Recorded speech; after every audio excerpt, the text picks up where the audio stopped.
বিশ্বকাপে আর্জেন্টিনা কি সত্যি রেফারির কাছ থেকে বাড়তি সুবিধা পাচ্ছে, নাকি সবই পরাজিত দলের হতাশা আর সমর্থকদের আবেগ? শেষ 16 ম্যাচের পর এই প্রশ্ন এখন ফুটবল বিশ্বের সবচেয়ে বড় বিতর্ক। মিশরের বিপক্ষে অবিশ্বাস্যভাবে 2-0 গোলে পিছিয়ে থাকা অবস্থা থেকে 3-2 গোলের জয় তুলে নিয়ে কোয়ার্টার ফাইনালে উঠে গেছে বর্তমান বিশ্ব চ্যাম্পিয়নরা। কিন্তু ম্যাচ শেষে আলোচনার কেন্দ্রবিন্দুতে ছিল না তাদের দুর্দান্ত প্রত্যাবর্তন, বরং ছিল রেফারির একাধিক সিদ্ধান্ত নিয়ে বিতর্ক। সবচেয়ে বড় বিতর্ক তৈরি হয় মিশরের বাতিল হওয়া গোল নিয়ে। মোস্তফা জিকো বল জালে পাঠালেও ভিআর পর্যালোচনার পর গোলটি বাতিল করেন রেফারি, কারণ আক্রমণ শুরুর সময় মারওয়ান আতিয়া লিসান্দ্রো মার্তিনেজের ওপর ফাউল করেছিলেন বলে সিদ্ধান্ত দেয়া হয়। ওই সিদ্ধান্তের পরেই ক্ষোভে ফেটে পড়ে মিশর শিবির।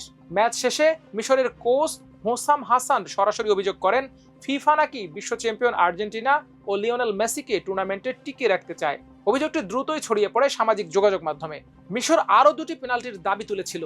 হামদি ফাথি ও মোহাম্মদ সালার অভিযোগ ছিল আর্জেন্টিনার ডি বক্সে তাদের ফাউল করা হয়েছে, কিন্তু ভিআর 2টি ঘটনাকেই পেনাল্টি হিসেবে বিবেচনা করেনি।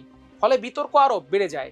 শুধু এই ম্যাচ নয়, টুর্নামেন্টের শুরু থেকেই আর্জেন্টিনা ঘিরে এমন আলোচনা চলছে। আলজেরিয়ার বিপক্ষে লিওনেল মেসির একটি বিতর্কিত ট্যাকলে তিনি কোনো কার্ড দেখেননি, অথচ পরে যুক্তরাষ্ট্রের ফরওয়ার্ড বালোগান প্রায় একই ধরনের ট্যাকলের জন্য সরাসরি লাল কার্ড পান। 2টি ঘটনার তুলনা করে অনেকেই প্রশ্ন তুলেছেন মেসির ক্ষেত্রে নিয়ম কি আলাদা নাকি। তবে রেফারির ব্যাখ্যাও রয়েছে। তাদের মতে মেসির ট্যাকলটি ইচ্ছাকৃত সহিংস আচরণ ছিল না, বরং দুর্ঘটনাবশত ঘটেছে। ফুটবলের নিয়ম অনুযায়ী এমন পরিস্থিতিতে রেফারির বিচার বিবেচনার সুযোগ থাকে, তাই 2টি ঘটনার ফল এক ধরনের হবে এর বাধ্যবাধকতা নেই। তবে পরিসংখ্যান বিতর্ককে উস্কে দিচ্ছে। এই বিশ্বকাপে আর্জেন্টিনা প্রতি 19.7টি ফাউলে একটি হলুদ কার্ড পেয়েছে, অথচ ইংল্যান্ড প্রতি 7.7টি ফাউলে একটি করে হলুদ কার্ড দেখেছে। অর্থাৎ আর্জেন্টিনা তুলনামূলক বেশি ফাউল করেও কম কার্ড পেয়েছে।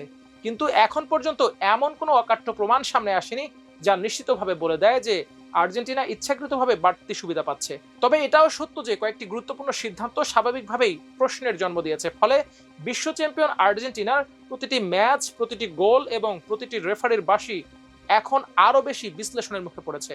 দর্শক, আপনি কি মনে করেন, আর্জেন্টিনাকে সত্যি বাড়তি সুবিধা পাচ্ছে ফিফার কাছ থেকে? কমেন্ট করে জানান আমাদের কমেন্ট বক্সে।